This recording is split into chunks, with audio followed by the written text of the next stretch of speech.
Right, it's Man City versus Real Madrid. This game is absolutely huge. I'm so nervous. So nervous. You do feel that whoever wins between Man City and Real Madrid has got a massive opportunity to win the Champions League. And of course, as a City fan, I'm so nervous. It's such a massive chance for us.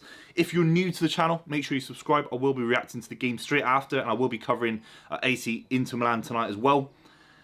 Oh, I'm petrified. I'm nervous. This is one of the biggest games for so many players this season. Look at someone like Erling Haaland. You know, Guardiola's come out and said that it's one of the biggest games of his career, his fledgling career, despite what he's already done in the game.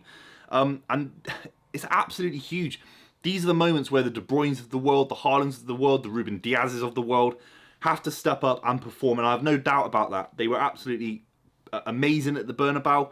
Let's talk about that 1-1 draw. It felt like a very finely poised, balanced football match.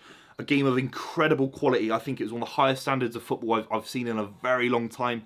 That is serious football. Some of the moments of possession that both City and Real Madrid had, in terms of knocking it around, being carefree on the ball, not worrying about losing the ball in tight positions against the likes of Vinicius, who could nick the ball and score worldly out of nowhere.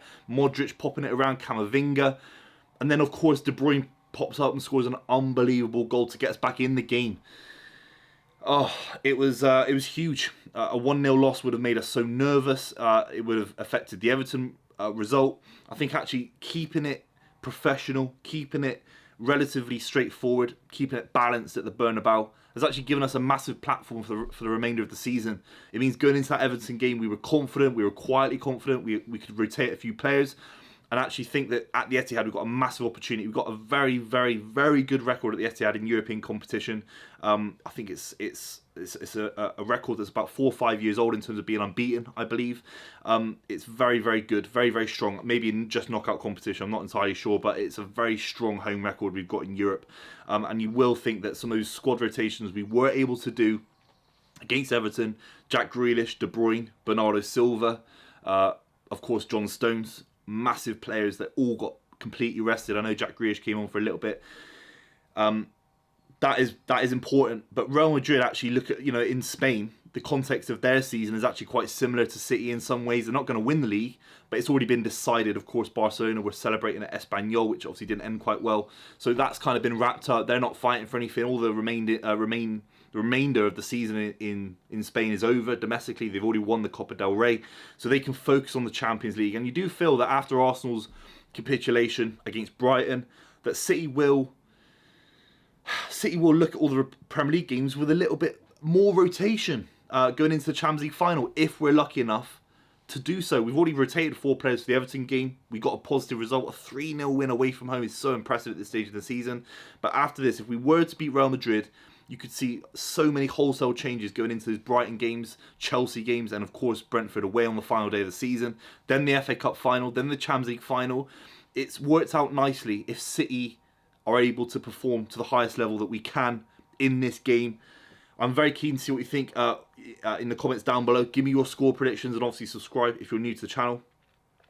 Let's talk about my lineup. I think it's relatively straightforward. The big miss is Nathan Ake, which is strange because you feel that last season we missed Kyle Walker massively and Nathan Ake came in, especially against Atletico Madrid. I think it was didn't quite work out. Maybe obviously we had Fernandinho, and now it's actually kind of rotated around where Nathan Ake would have been the starter if he was fit, and Kyle Walker's come in. I think it will be obviously with Ederson in goal, it'll be Kyle Walker, John Stones, Ruben Diaz, and Akanji at left back. Now I think Real Madrid and Ancelotti, they've got a lot of guile. They've got a lot of you worry about Ancelotti. I've started watching Succession, and Ancelotti reminds me of the Roy guy in Succession, the main guy. You think he's getting old, you think he's maybe a little bit past it, and he comes back with this kind of strategic brilliance that we saw against Man City last season, which we saw against Liverpool in the final last season. We cannot underestimate this Real Madrid side. I hope the City players go in not too confident. I actually hope we're nervous in this game, because I think this nervous energy will treat it with a lot of respect. I don't want us to be too open. I don't want us to be going for it. I wouldn't mind a 0-0 going into 65th minute. That's where I think we can win the game. We can control the ball. I think they will get tired. I think there's a few legs in there that I worry about a little bit if I was a Real Madrid fan. Modric, Kroos, Benzema, they are getting on. And I think if we can keep the ball to a high level, I think we'll stretch them. And I think we'll create a lot of space in the second half. We could blow them away if we play in the right way. So look, the Kyle Walker right back situation is massive. He offers so much protection against Vinicius. He offered that against Everton. He's actually performing at a very, very high level. And this is a Guardiola masterstroke, because he's come out and said that he didn't quite fit in our plans strategically. And since then, it's a bit like when De Bruyne got criticised a little bit earlier in the season as well by Guardiola. Those criticisms with professionals that play at Man City, and we're so lucky to see it as Man City fans, those criticisms can actually galvanise a squad and get people at right times performing. Kyle Walker will see this. Someone that is approaching, his early 30s. It might be the last Champions League semi-final that he plays for Man City, potentially. He will see this as a massive opportunity, and I'm hoping that he puts in the performance that I think he can do. He was very good in the last couple of games. Ruben Diaz, this is massive for him. This is massive. We talked about Alaba and Rudiger last game. They were immense. They were incredible. And we need that from Ruben Diaz and John Stones today, Wednesday. John Stones, so glad that he got rested. He's so important. He's going to have to pop into midfield and create his overloads, try and get through the Real Madrid midfield by popping it around, keeping it simple. And he offers something that Real Madrid can't offer, and that is physicality in the box, scoring from a corner. I want to see more of that. I feel like we haven't scored from a corner, or not many corners in the last few months. Set pieces could be a big factor for us in this game. We have to think about it. Left back Akanji, I trust this guy so much. I trust him majorly. It will be awkward. He's a centre back playing out of position on his left foot against Rodrigo. It could be a world of pain if he doesn't get it right. I think he will. And of course, someone like Jack Grealish has to offer so much protection. He has to offer so much protection. He really does. In midfield, Rodri, this is the kind of game where if he performs at 90% of his level, we'll win the game, in my opinion. He has to keep the ball ticking around side to side, the metronome of our midfield. He can even score a big goal. We saw it against Bayern Munich in the previous round. This is the moment. I think that the game, without it being a trope, it will be lost or won in midfield. If we can successfully block the Real Madrid midfield, if we can successfully not get countered too quick by Modric picking up the ball, whipping balls around the corner, whipping balls in between our centre-back and full-back, especially to Vinicius, playing little 1-2s that bypass the midfield. If we can stop that from happening, hopefully by even just scoring a couple of goals earlier in the game, then that would be incredible. It remains to be seen, because Modric is one of the best of all time. It's as simple as that, and it's stressing me out. It's stressing me out. De Bruyne in midfield. This is the moment. This is the Gerrard. This is the Frank Lampard moments.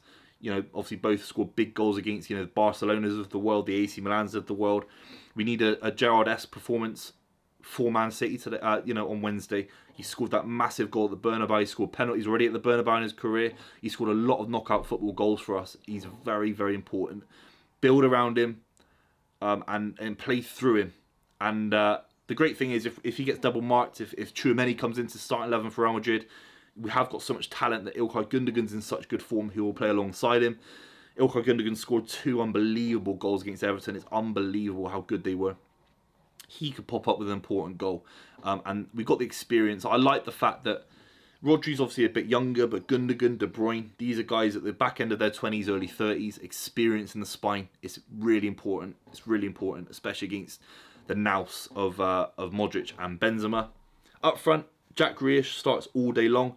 A year ago, if you told me he'd be starting ahead of Phil Foden when they're both fully fit, is absolutely crazy. But it's testament to the squad that Guardiola is building. It's competitive. It's hyper competitive. Grealish plays left wing for me all day long. He'll be important for relieving pressure on the counter. He'll be important for hopefully setting up goals. And I think he'll be looking to try and score. He obviously missed a big opportunity in the Bernabeu last season. He'll be looking to put some pressure on Real Madrid and try and draw fouls. And that's what he's been so good at this season. On the right, there is a big debate here. Bernardo Silva or Riyad Mahrez. It's criminal to leave Bernardo Silva out. But Riyad Mahrez has shown good form. And we might need him early in the second half. We're 1-0 down, 2-0 down. God forbid. He looks far more with attacking prowess than Bernardo. Bernardo offers this balanced approach on the right.